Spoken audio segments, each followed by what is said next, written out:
Pembelajaran dengan menggunakan metode ceramah sering dicap sebagai pembelajaran yang kuno. Metode ceramah, metode yang sudah tidak cocok dengan perkembangan dunia. Dan metode ceramah sangat mengganggu dengan pola pembelajaran terbaru. Padahal enggak, kalau berani memvariasikan. Bagaimana cara memvariasikan? Ikuti. Audio Jungle. Audio Jungle. Assalamualaikum warahmatullahi wabarakatuh. Menurut saya metode ceramah itu metode yang paling kuno, tetapi metode yang memberikan roh bagi pembelajaran dengan model apapun. Sehingga kita tidak bisa mengatakan metode ceramah itu metode yang buruk. Tidak bisa mengatakan metode ceramah itu metode yang harus ditinggalkan. Dan tidak bisa mengatakan bahwa metode ceramah itu metode yang usang serta tidak berguna. Salah. Metode ceramah akan menemukan kehebatannya, metode ceramah akan menemukan porsi pembelajaran yang bagus, dan metode ceramah akan memberikan nuansa pembelajaran yang hebat ketika dia harus divariasi, dikreasikan. Bagaimana cara mengkreasikan metode ceramah? Ada berbagai cara. Yang pertama, ceramah, contoh, praktek. Kita bisa menggunakan metode ceramah dengan porsi ceramah didahulukan untuk orientasi umum, untuk penjelasan teoritisnya, untuk konsepsionalnya. Setelah itu diberi contoh-contoh nyata dalam kehidupan. Nah, yang ketiga, dipraktekkan. Jadi, ceramah, contoh, praktek. Ceramah, contoh, praktek. Ketika dipraktek, sang guru bisa memetik indikator apakah yang dipraktekkan itu sesuai dengan yang diceramahkan. Maka refleksi diperlukan. Jadi yang pertama adalah ceramah, contoh, praktek. Nah, yang kedua, praktek, ceramah, simpulan. Kedua, praktek, ceramah, simpulan. Ketika masuk kelas, hindari ceramah dulu, lakukan praktek sebisa-bisanya, lakukan praktek sesuai dengan medianya, lakukan praktek dengan gembira, dengan bagus. Setelah itu baru diceramahkan apa yang dipraktekkan tadi oleh guru, setelah itu disimpulkan.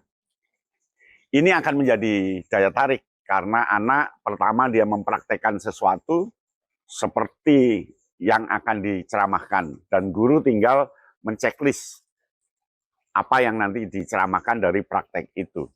Jadi ceramah itu bisa dimodifikasi dengan cara yang kedua adalah praktek, ceramah, simpulan. Nah, yang ketiga, kita bisa melakukan ceramah bersamaan dengan gambar, lalu jelaskan gambar itu. Jadi ceramah, gambar, ceramah.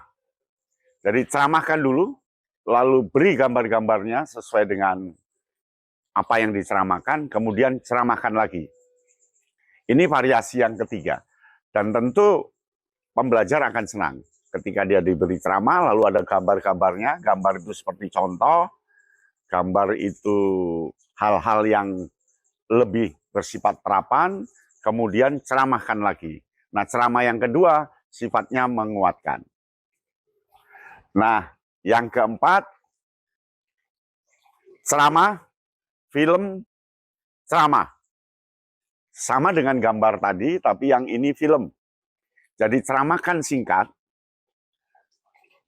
inti-intinya, poin-poinnya, kemudian putarkan film sesuai dengan yang diceramahkan, kemudian ceramahkan lagi tindak lanjutnya, dampaknya, atau diperdalam apa yang akan diharapkan. Jadi yang keempat itu ceramah, film, ceramah. Nah, yang kelima, itu ceramah yang di dalamnya ada pola ceramah yang menarik. Jadi ceramah berpola. Jadi yang kelima adalah ceramah berpola. Ceramah berpola itu artinya ceramah yang gunakan pola singkatan, yang menggunakan pola umum khusus, yang menggunakan pola sejarah, kronologis dari tahun ke tahun ceritakan, yang menggunakan pola dongeng, yang menggunakan pola cerita, yang menggunakan pola kasus. Nah, ini ceramah berpola ini sering dipakai oleh orang-orang ketika ceramah umum di satu ruangan, kampanye, dan ternyata hasilnya lebih bagus. Karena ceramah ini punya kekuatan. Kekuatannya ketika pesertanya banyak. Nah, kemudian yang keenam itu pendapat pembelajar ceramah. Jadi pendapat ceramah itu yang keenam. Pendapat ceramah itu artinya dalam pembelajaran siswa diminta untuk memberikan pernyataan-pernyataan, menjawab pernyataan, memberikan pernyataan di kertas singkat boleh, secara lisan boleh. Dari yang disampaikan oleh peserta itu, kemudian guru menceramahkan, melengkapi materi yang diceritakan itu. Itulah 6 model yang perlu kita lakukan untuk membangun metode ceramah. Metode ceramah itu keuntungannya, dia bisa menjangkau sekian ratus orang dalam satu tempat. Dan dia bisa di satu aula 400 orang, 500 orang. Kalau metode konstruktif susah. Kalau metode praktek, project susah juga. Jadi kehebatan metode ceramah, dia mampu menjangkau banyak peserta. Oleh karena itu, jangan tinggalkan metode ceramah, tapi variasikan, kreasikan, dan inovasikan. Nanti Anda akan menemukan sesuatu dalam pembelajaran dengan menggunakan ceramah. Begitu ya. Salam, Kak Yona Bintang. Audio Jungle. Audio Jungle.